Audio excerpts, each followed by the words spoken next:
How outsourcing a part of your business can land you in hot water. This is Stuff Employers Should Know. Welcome to Stuff Employers Should Know, proudly brought to you by LabourNet, management's ultimate HR solution.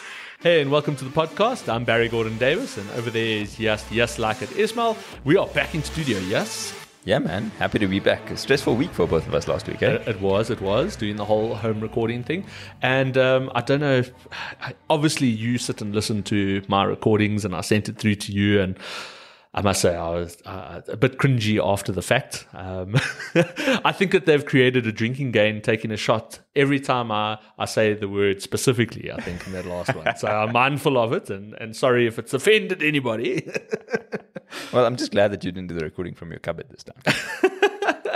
Yeah, but when it came to the recording and then the post-production, I was actually even considering, if you weren't available, I know that you had things on the go, maybe even outsourcing that function. The disrespect that I receive in the studio is ridiculous. How dare you? No, it's just really a segue because talking about outsourcing is the purpose of today's podcast. And the best way to intro it is that we see what's happening in the news. It feels like almost on a day-to-day basis, they're increasing the repo rate, the cost of lending, the cost of borrowing, the cost of everything is becoming more and more expensive, not to mention that pesky fuel price. Yeah, let's not even get into that. It's cost me more and more just to drive 2 kilometers to work today. Ridiculous. It's ridiculous. But so employers are looking at ways and means of tightening their belts, if you want to call it that.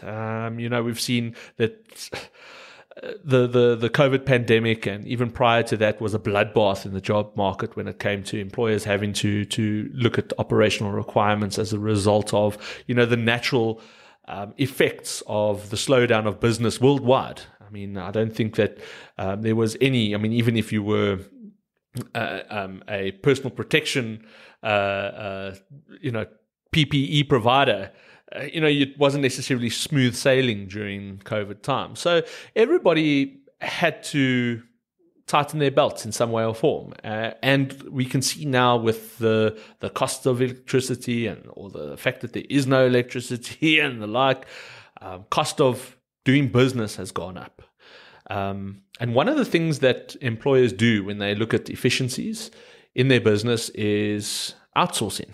All right? And one of the things is that with outsourcing a part of their business, what they don't realize is that by that simple transaction of utilizing an outsourced service provider rather than own internal resources, it can actually trigger 197 of the Labour Relations Act, which has serious consequences for the employer if that's the reason for termination. And Barry, what exactly is a 197? Okay, so when we talk about 197, that's a nice buzzword, and you're going to hear it a lot during this podcast because it's referring to the specific section of the Labour Relations Act, referring to the transfer of employment contracts in relation to, let's say, a merger of business or a sale of a business where there's basically one employer and a business going to another employer.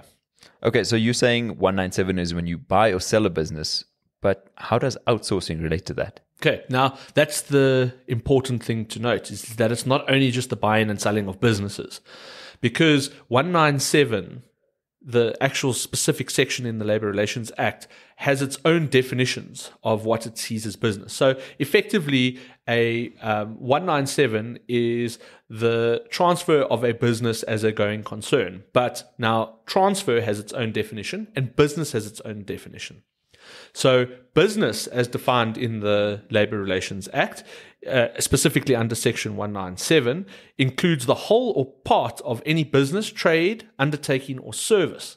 So now, on plain reading of that, it doesn't necessarily have to be an entire business that gets sold or bought or whatever the transaction may be. It can even be the transferring of a service, trade, or undertaking part of a business. Now, what we need to also understand that's very important is that the definition of transfer in terms of 197 is the transfer of a business as defined by one employer, being an old employer, to another employer, being the new employer, as a going concern.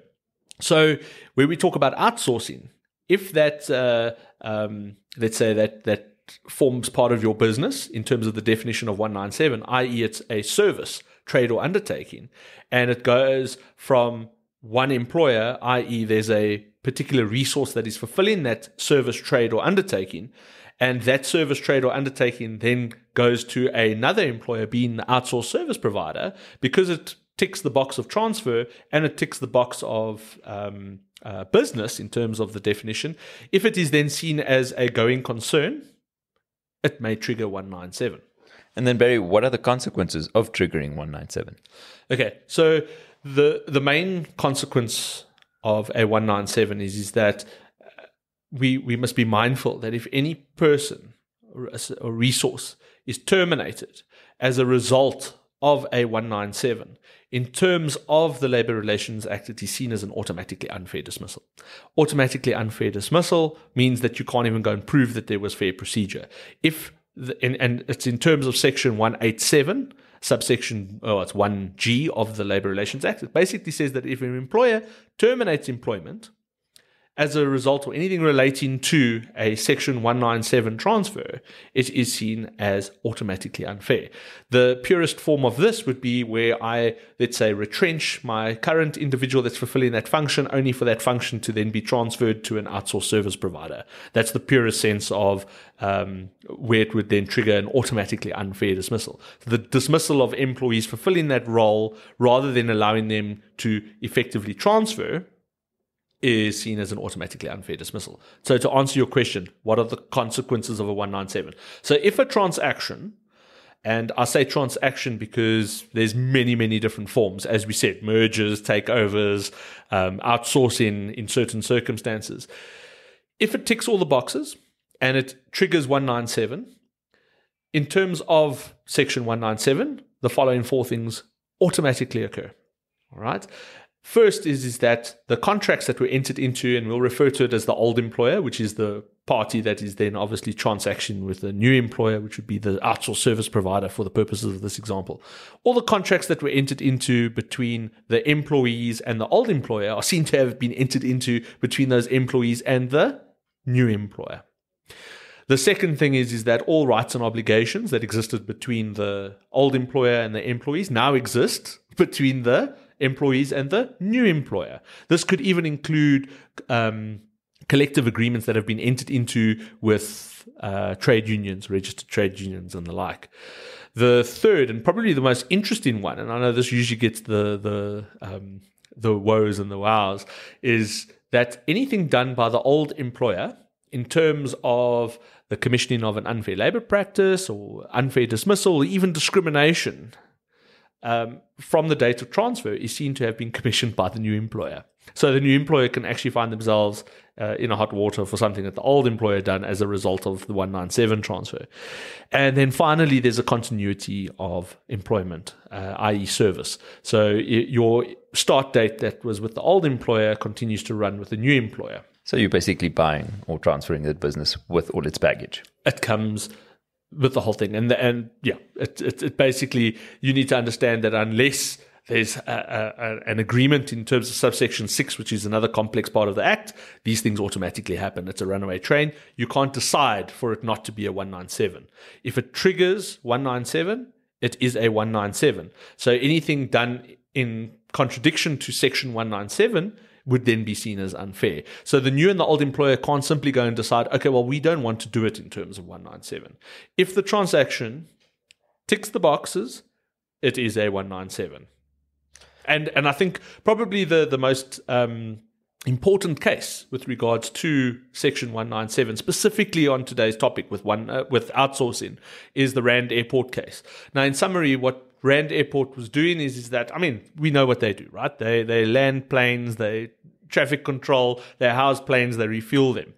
But they, for the purposes of wanting to actually save money, cost savings, they wanted to outsource their security as well as their gardening functions that were currently being done by the airport. And there was an argument about the fact that, it's not part of their core business.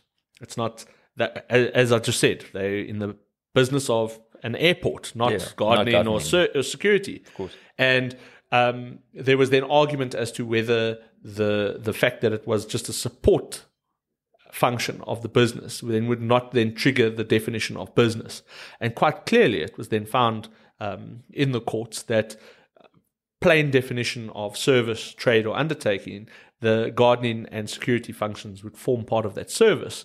And it was found that such a transaction of outsourcing would then trigger 197. But Barry, what do transferring parties do? I mean, in these cases, what else can they do? Yeah, so 197, the section is there to protect employees, all right? It's to provide a form of protection on the jobs of employees, but it doesn't mean that employers are powerless of being able to then, transact in this way, because these transactions happen all the time. So you may be able to outsource, but ensure that you adhere to Section 197 when you do. Which means that in terms of Section 197, as part of, and why I said it protects employees is because you'll see that the provisions of the Act provide for a due diligence that needs to happen between the new and the old employer, just to ensure that certain provisions carry on. There's a continuity of these things with the new employer. So in terms of the Act, what it says is that there's an obligation on the old employer, i.e. would, in an outsourcing function, would be the person that's entering into the service provider's services, to enter into an agreement. So the new and the old employer must enter into an agreement that basically is a valuation of, let's say, your leave balances, your start dates for the purposes of possibly severance, and any other benefits that will do, or contractual amounts that are due. So the new and the old employer enter into an agreement that basically says, okay, this is the valuation of all these employees that form part of that business that is now transferring from one to the other. Whether it's a single resource or whether it's hundreds and hundreds of resources, the provision is exactly the same. So when they enter into that agreement not only goes and basically does the checks and balances in terms of the amounts, but if you will appreciate the fact that a leave liability, for example, is one that an old employer would then transfer onto a new employer. Leave liabilities by their very nature can be quite expensive, or there might not actually be cash flow at the time to then go and transfer an entire leave balance to the new employer. But the new and the old employer may then go and enter into an agreement as to who's going to be liable for the payment of that leave for, let's say, a period of 12 months, for example. Another provision that has to happen, and you say, where do the employees get involved with this? And obviously, we need to let them know that their employment is being transferred. Their contracts of employment are being transferred to a new employer. These are the conditions. So disclose that valuation agreement and who's going to be liable for what to the employees, so that at the date of the actual transfer, the employees kind of know what's happening. They're not left in the dark and they're wondering why there's a name that's now changed on their payslip. And with an outsourcing function, the outsourced service provider would then take over employment on the date that the actual business, as we defined in Section 197, then gets transferred. Okay, so Barry, what would you suggest that employers do when obviously looking to outsource work? Yeah, now, we need to understand that the consequences of not adhering to 197 are obviously potentially more severe than, if you adhere to 197 and it's proven that it actually wasn't a 197. So I always advise employers that where there is a consideration of an outsourcing relationship or any undertaking that may possibly lead to a termination of employee services, to first of all go and check in with their legal advisor to go and make 100% certain that the transaction itself, by its very nature, as by applying the process of evaluating whether it ticks the boxes, if it triggers 197, then applying 197, because the consequences of an automatically unfair dismissal are such that it would go through the labour courts, and the labour courts have the ability to award up to 24 months compensation, re-employment or reinstatement. So getting it wrong can have severe consequences on an employer. So really, in considering, and I know what it's like for employers, you have an outsourced service provider that offers you the exact same service that's currently being fulfilled internally in your business for a far better price, as well as the fact that you're now not going to have to then deal with the intricacies of employment, because we know that in South Africa, the employment relationship is it's a complex thing, which is why we have this podcast in the first place. So it's very enticing to go and say, well, not only do I not have to worry about being an employer, but I'm going to save money at the same time, only for employers to find out that the transaction itself triggered 197. They're sitting in a situation where it's actually then reversed, or even sitting with a situation where you end up with employees that are reinstated, as well as a service level agreement with a contracting party. So get in touch. Rather ask the question before you do it than go in and sign in on the dotted line saying, listen, let's get into bed together. Yeah, so 197 reasons. So make sure you know what you're doing when you're outsourcing. Yeah, and because Yas said 197 reasons, that brings us to the end of today's podcast. So as always, if you want to get in touch, or just say hi, or, suggest a topic that you want us to cover, hit us up at sesk@labornet.com or any of the social medias out there. And please go onto any of your streaming services, hit that like button, hit that subscribe button, and also rate us. One thing that Yas and I do with all these streaming services is read every single comment and also look at all the stars. If you give us 5 stars, we love it. We'll give you the love back. So help us out from that. It really does help us improve the show. And so from myself, a insourced supplier to the show, and don't worry, yes, we won't outsource you just yet. Yeah, you better not. Yes, like it, Ismail. Till next week. Stay safe and cheers.